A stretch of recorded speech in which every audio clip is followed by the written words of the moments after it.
আজ প্রদেশ ভারতীয় জনতা পার্টির সভাপতি রাজীব ভট্টাচার্যের জন্মদিন। এই জন্মদিনকে কেন্দ্র করে নয় বনমালীপুর মণ্ডল যুব মোর্চার উদ্যোগে ধলেশ্বর 12 নং রোডে শিব গোরক্ষনাথ মন্দিরে বনমালীপুর মণ্ডল যুব মোর্চার সকল কর্মকর্তারা একত্রিত হয়ে স্বচ্ছ ভারত অভিযান করে। তাদের বার্তায় একটি, প্রধানমন্ত্রী নরেন্দ্র মোদীজির যে স্বপ্ন স্বচ্ছ ত্রিপুরা, শ্রেষ্ঠ ত্রিপুরা, স্বচ্ছ ভারত ও শ্রেষ্ঠ ভারত, আজ মোদীজির স্বপ্নকে বাস্তবায়ন করার জন্য রাজীব ভট্টাচার্যের জন্মদিনকে সামনে রেখে তাদের এই কর্মসূচি।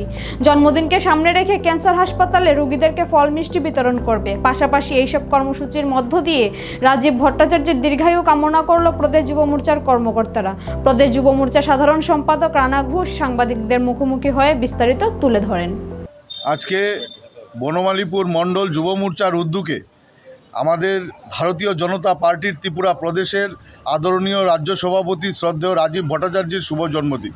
এই জন্মদিন উপলক্ষে আজকে বনমালীপুর মণ্ডলের 25 নম্বর ওয়ার্ডের অন্তর্গত শিব গোরক্ষনাথ মন্দির প্রাঙ্গণে আমরা আজকে সকাল থেকে বনমালীপুর মণ্ডলের সকল কার্যকর্তারা মিলে আমরা স্বচ্ছ ভারত অভিযান করি, মন্দিরের প্রাঙ্গণ পরিষ্কার করি এবং মন্দিরের ভেতরের আমরা সমস্ত কিছু আমরা আজকে পরিষ্কার করি।